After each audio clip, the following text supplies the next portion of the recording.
It's March the 23rd,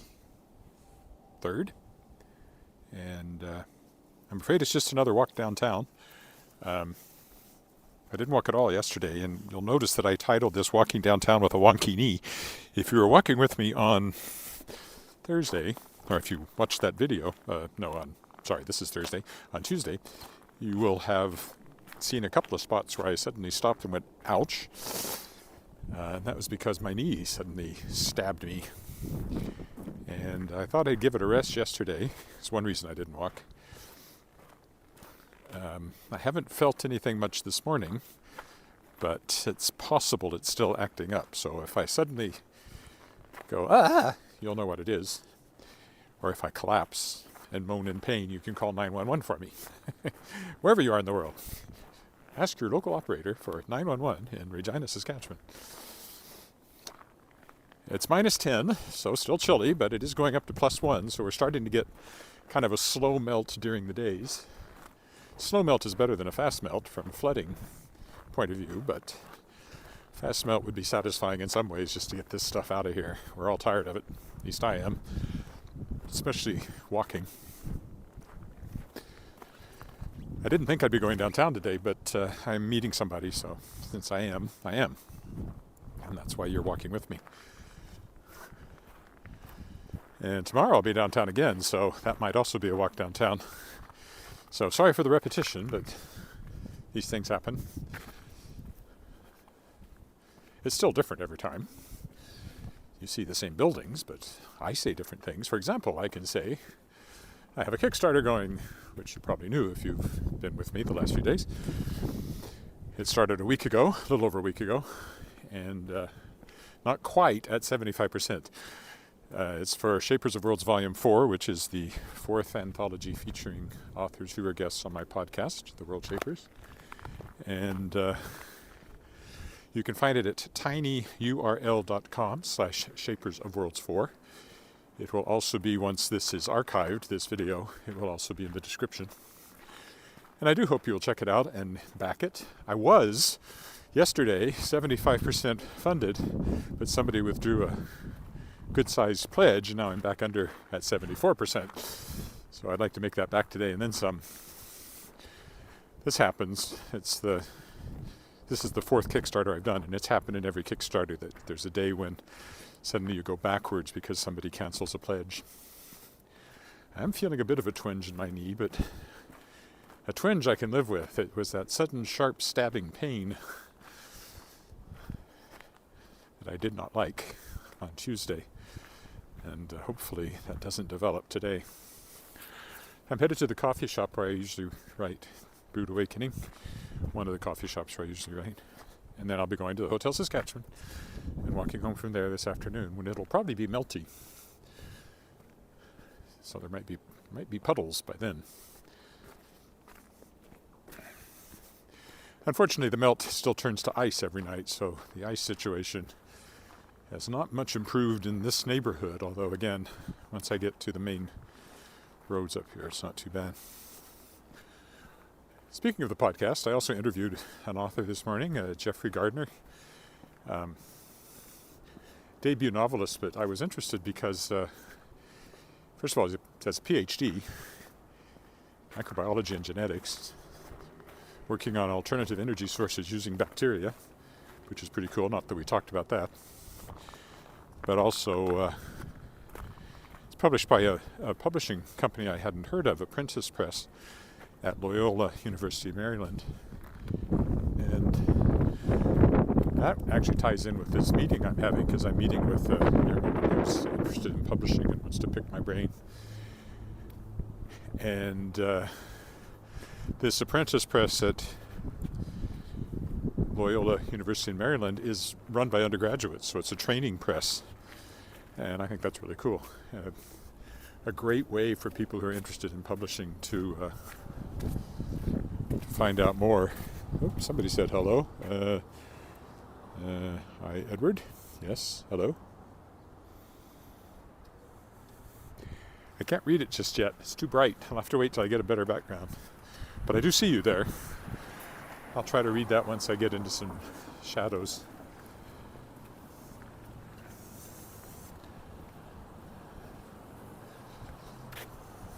I think I'll probably wait up here at this corner for the crossing.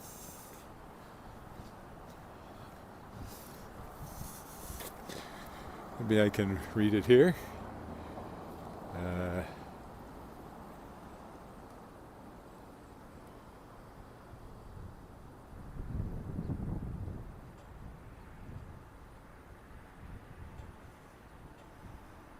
I can't read it yet, sorry. Partly it's my eyes. Oh, now I got to get across the street here. I'll be in the shade on the other side.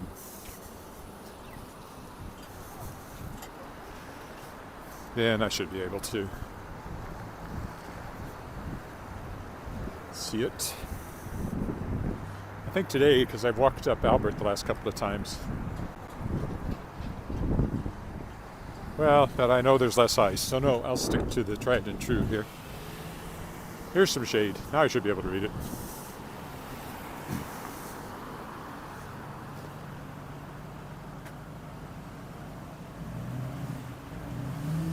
Oh, thank you. Ashid? Thank you. I'm glad you enjoy it. It'll probably be more reliably every day once the ice is gone. Assuming my knee doesn't give me serious trouble, but I don't feel like that's going to happen.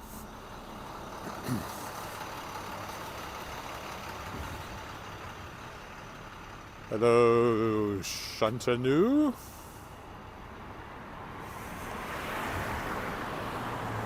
Yeah, it's a bit later than I sometimes walk, but a bit earlier than I sometimes walk. It just depends on when I have to go out. And I had thought about walking tonight to rehearsal at First Baptist Church, which we will pass here on this walk.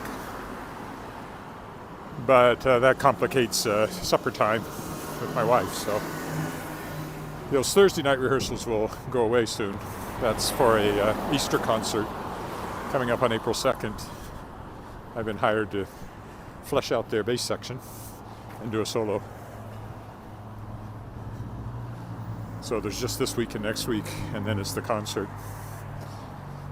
At least it's a beautiful sunshiny day again. Chilly here in the shade. That's the trouble with walking on this side of the street.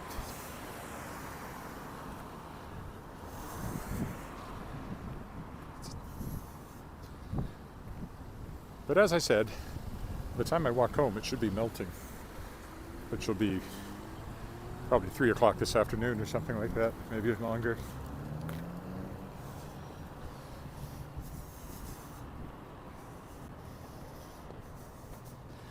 Spring is officially here.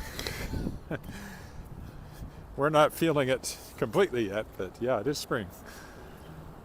Give us a month. I think a month from now, the snow will mostly be gone. Maybe not entirely. Sometimes it lingers into the beginning of May, not widespread, but like in our backyard, which gets very little sun, there could still be snow very late in April.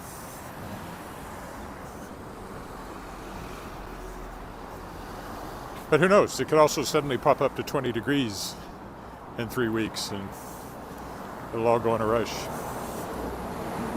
You never know. I can remember back in the 80s when I was at the Weyburn Review taking pictures of kids playing outside on April 15th, and it was 80 degrees Fahrenheit. Record hot temperatures. We had a really hot stretch in the 80s and a drought as well. That's interesting. The door's open, so they are continuing to work towards opening here. Over there at Blanco Cantina.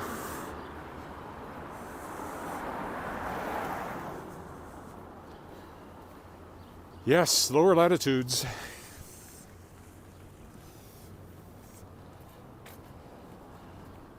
Lower latitudes are already having summery weather, but not up here. It also is influenced by the fact we're very, very, very far inland on the continent, so we're about as far from the ocean in all directions as you can get. So there's no moderating influence from the oceans. Closest we get to that is if a Chinook comes blowing in from the west and warms us up, but even we don't get that even as much as Calgary does, and Winnipeg hardly gets any of that. Chinook is a warm western wind that will sometimes raise the temperature, 40, 50 degrees. Well, yeah, probably 40 degrees, possible. 30 anyway. First Presbyterian Church, where we were married, as I always point out. That's Excalibur Cat Cafe over there.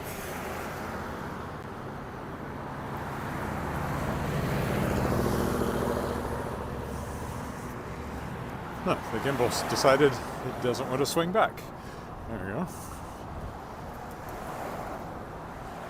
Chiropractic Clinic, the Lot Club, which is a gay club. Chamber of Commerce. Oh, there's some accountants in there too. Indian Bistro here. I haven't eaten here. Our go-to Indian restaurant is a place called Callaway, which is Caraway? Callaway is a golf club. Caraway is a spice. That's where we tend to get our Indian food from. In fact, we might go there tomorrow. We talked about it. We're going to see Do It With Class Young People Theater's company production of The Wind in the Willows, written by my good friend Robert Urson. Written and directed. He's the artistic director for Do It With Class, and my daughter was a Do It With Class kid. So we're going to that. Have to eat supper first. It's an early show, probably because it has little kids in it, fairly little kids in it. And they expect to have little kids in the audience, so the show's at 7.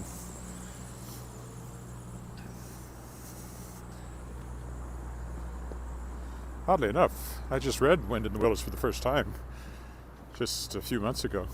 Read it out loud to my wife. We have this habit of, because our kitchen is not conducive to both of us working side by side, she works over by the stove and the countertop, and I read. And we've read a lot of books that way. Lots. Big ones, like the Hamilton biography that was turned into Hamilton the musical.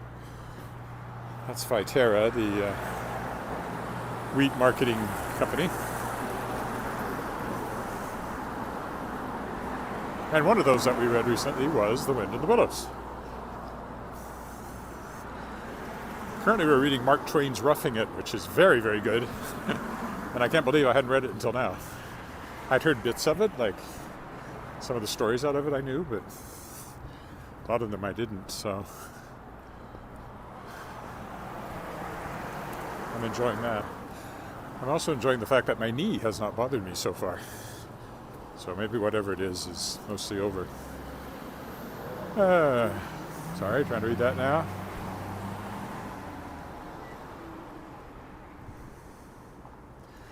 Well, all I do is walk. I'm not doing documentaries, so whatever you see while I'm walking, that is normal life in Regina. I can't really take a camera into stores, that sort of thing.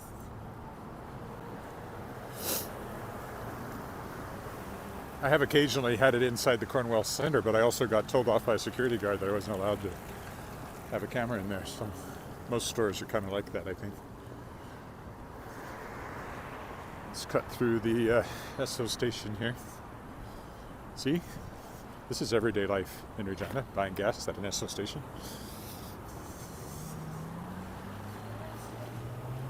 Which is also your Express Mart, it says.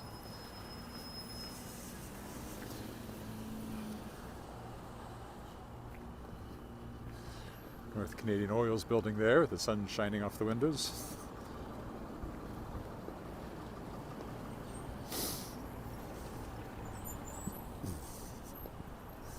Here we are on good old Victoria Avenue again.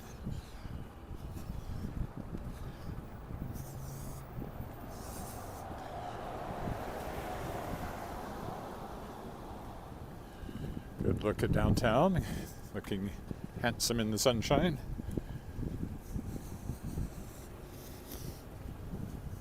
I mean, this is downtown, but that's even more downtown. There's only a few blocks of downtown. We're in it.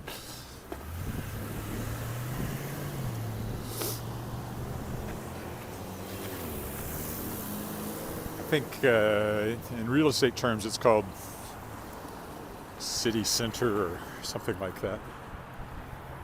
I'll cross here. Why not?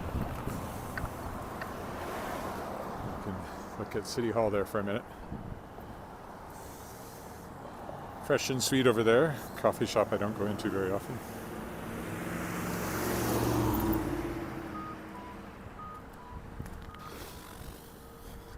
YWCA is over there, just past the parkade of North Canadian Oil's building here.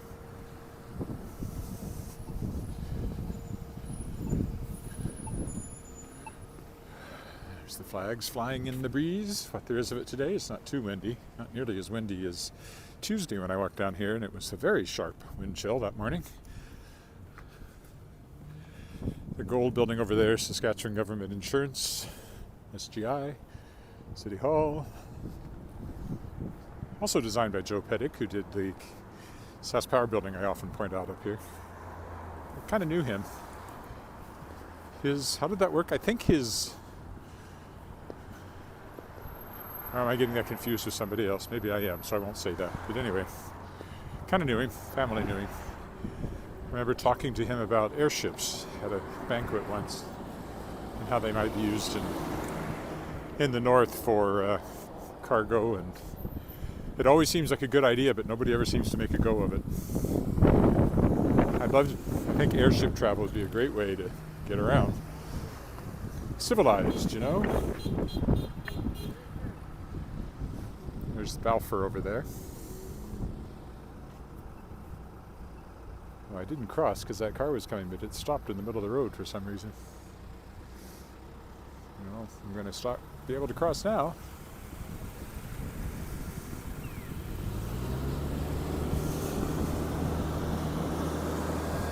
And again, the gimbal acted up there. It's wonkier than my knee. I should think of getting a new one. I'm sure there are new and better ones. I mean, it does the job. We're going to go hear that, I think.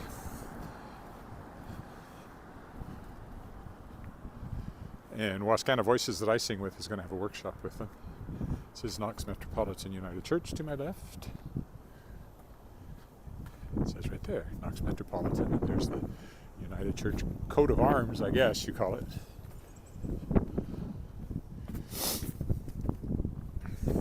Our Baroque group, Per Sonatori, is ending. We're not going to their concert because we're going to something else on Saturday. German Wine Society dinner at the Seven Oaks is on tap. We're having braised goat, among other things. I don't know that I've ever had goat. I've had rabbit. I've had horse in Montreal at a restaurant called Joe Beef. I may not have exactly known what I was ordering to begin with. It dawned on me, but that's okay. It wasn't bad. I wouldn't go out on my way to eat horse.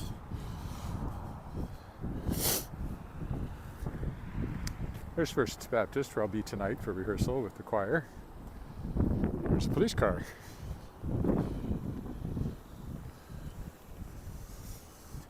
It's the Land Titles building over here. And at the Hotel Saskatchewan, past that, where I'll be headed for lunch. Victoria Park over here with the Twin Towers. The Cenotaph. First World War Memorial originally, now just a war memorial generally.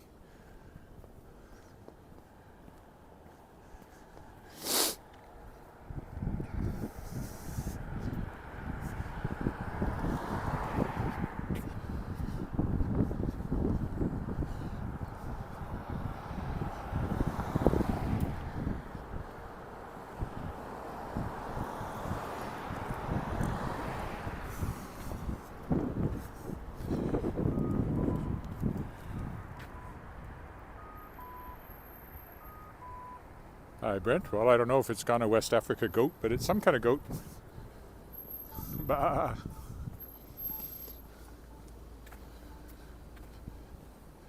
I've probably had goat, but I don't remember having goat. It's probably a better way to put that. When you get to be my age, you don't remember everything you've eaten. Unless it made a real impression, like it made you sick. Then you remember.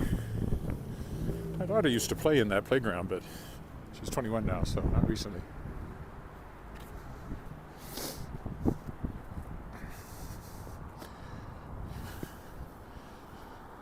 Oh, Janet. Can't see what you said yet because I'm in the sun. My knee did not bother me on this walk. I could feel it a little twinge, but nothing serious, so that's good.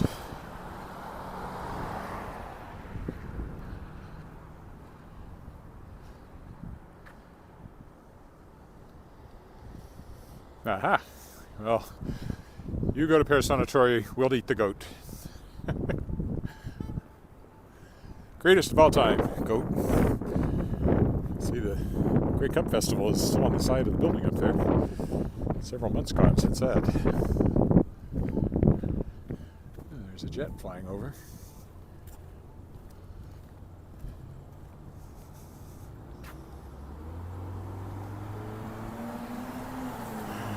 Alright, well, if I went to Ghana on a regular basis, I would probably eat more goat too. But I've never been to Ghana. And I've never been to Spain. And I've never been to Ghana.